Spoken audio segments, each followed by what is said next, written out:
like an action puzzle where you have to react to fast-changing conditions and find your way out of the building before it's too late. Fans of Max Payne 1 might have a fleeting sense of familiarity here.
Hartman knew he was no creator.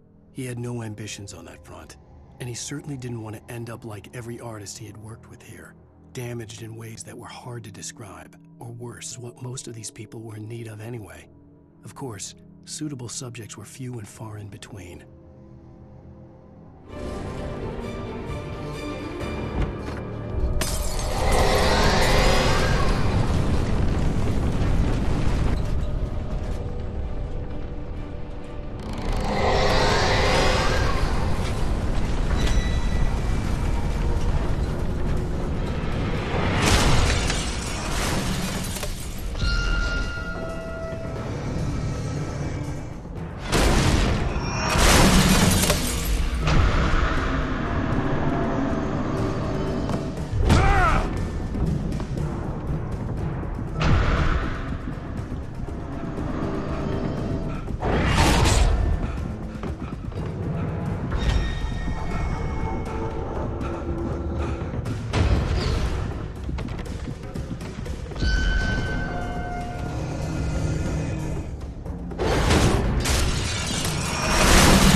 But the gate's locked. You're gonna have to go through the hedge maze over there.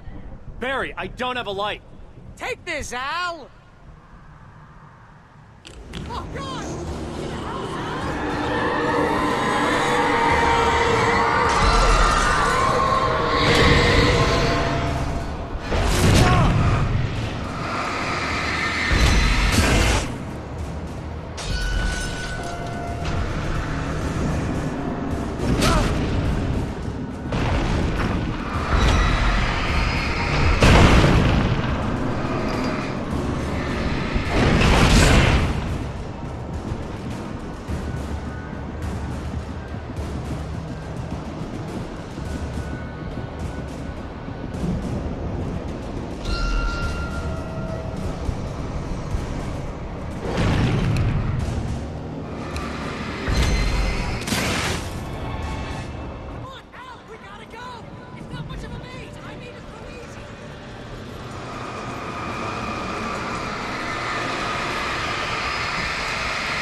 Originally, the hedge maze actually was a circular shape. It looked great from the aerial shots, and everything was pretty good as long as you actually didn't go in there.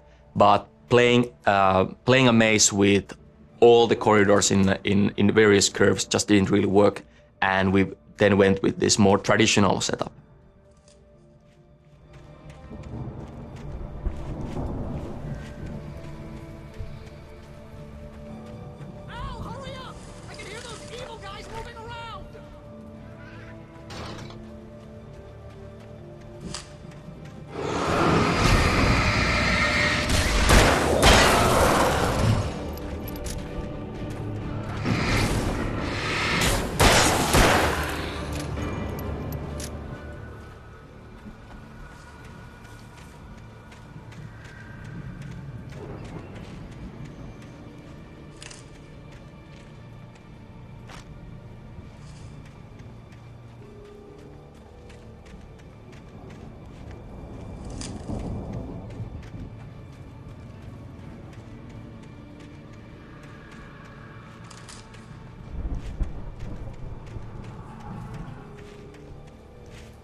I stared at the Viking paraphernalia that littered the area, surrounding an unlikely centerpiece. A full-size stage complete with an impressive sound system with all the trimmings, including a dragon. It took a special kind of crazy to build something like this in a remote field. When the sky split open with a deafening boom and the music started blasting, it felt strangely appropriate. Wow, be careful! I can see them moving around! They're coming for you!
Hartman hurried down the corridor. He had disliked leaving Wake when he was surely at his most susceptible to therapy.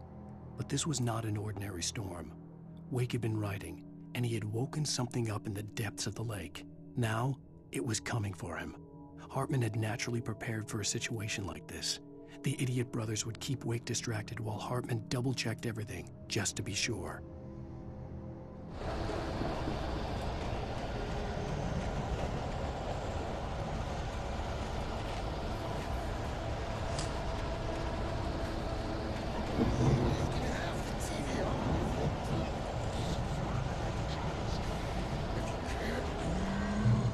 Channel, we turn it off. We don't want any fighting. It makes people sad.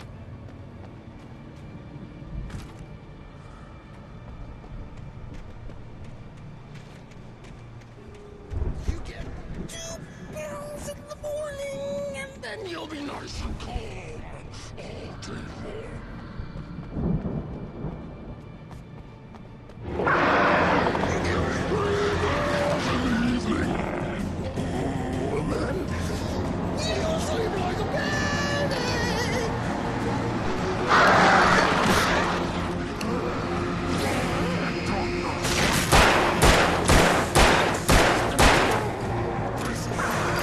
That way we don't have any trouble.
For the moment, Barry was just glad he had survived the fall. He had been separated from Al, and there was no easy way to climb back up. He told himself he'd be okay in the gloomy forest at night. He would just have to wait for a while for Al to find his way down. Barry turned when he heard the heavy footsteps and saw the movement. The man-shaped shadow lunged at him from the bushes, an axe held high. Barry screamed and threw up his hand. The world exploded.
You're alive! Let's get out of here. Can you open this gate? Barry!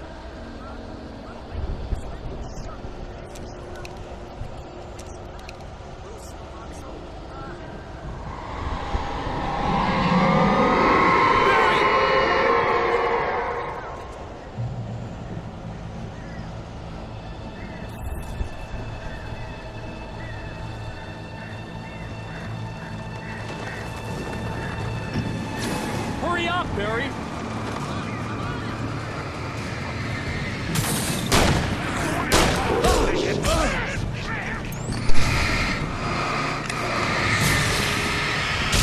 It's gotta be here!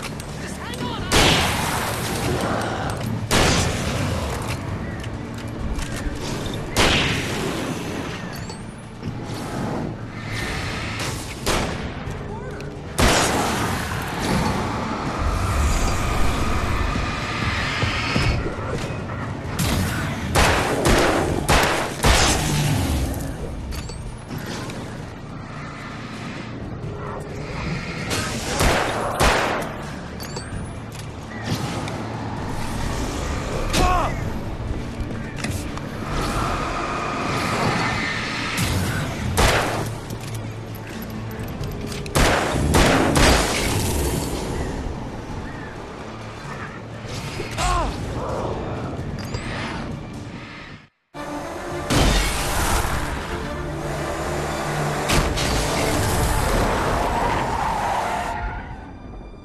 Please tell me we're headed for the nearest "You're now leaving Bright Falls. Come back soon" sign. We're going to the Anderson farm. I knew you were gonna say something like that. You know what? You owe me big time for this. When this is through, if we make it, I don't care what anybody says, I'm done with darkness. You're gonna buy me a tanning bed as a gift, and I'm gonna live in it.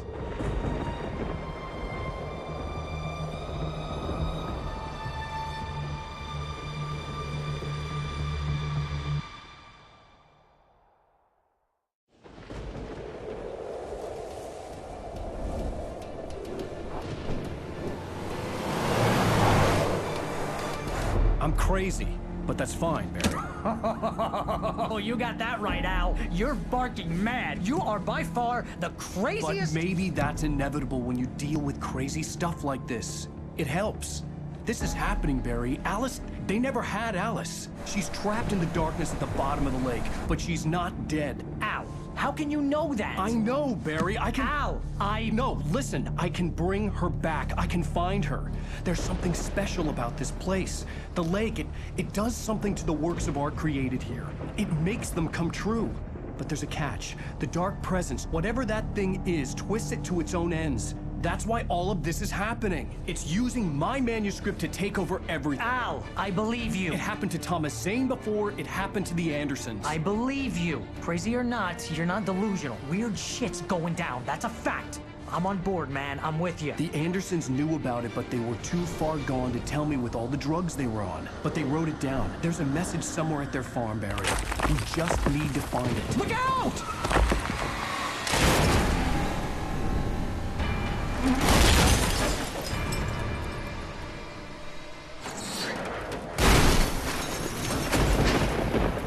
Al! God damn it, Al, talk to me!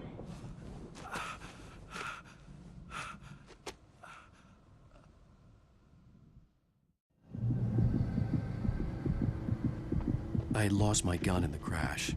Barry was nowhere to be seen. Barry! Barry! Oh, man, you're okay!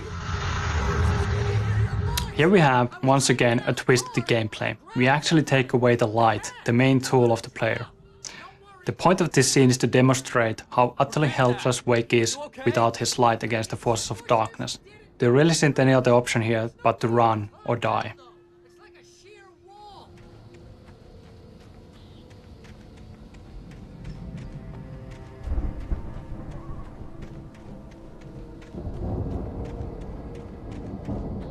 Ah! Al! There's something moving down here! Barry, it's a taken! Use a flare, Barry! Oh! Yeah! Barry, are you alright? I'm good, Al! I'm great! Guess you never messed with anyone from New York City before, huh?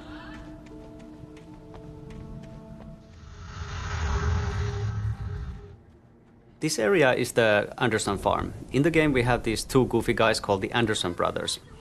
They used to live here, but with time they have gone a bit funny in the head, and now they spend most of their time at Hartman's clinic, although they do wander off all the time. Yeah, they were in a band called the Old Gods of Asgard, and they actually pretended to be Nordic gods. And that whole rock and roll lifestyle thing was just a little bit too much for them. And it probably didn't help that they actually made their moonshine with water from the Cauldron Lake. These guys are nuts. Yeah, but this is a really cool location. It used to be an ordinary farm, but as these guys led their rock and roll lifestyle, they made it into their own image, and they built this stage in the middle of the cornfield and even decorated the farmhouse with Viking imagery. They had some serious parties here. This whole Viking thing was like a lifestyle for them, and in the end they started to believe in their own characters. Unfortunately, it went a bit too far, and they woke up the Dark Presence with their music. Yeah, this all took place not long after Zane had managed to put the Dark Prince down in the first place, and the Dark Prince really messed with their heads. That's another reason why they're so crazy. And eventually they managed to put it back down, but unfortunately they didn't really do a very good job of it. And I guess that's good, because if they had, then we wouldn't be having a story here at all. That's true. These guys really aren't that good with details. They sort of let the Dark Presence hanging in limbo, kind of like waiting for somebody to come along and put it back into business. Cue Alan Wake. Oh yeah.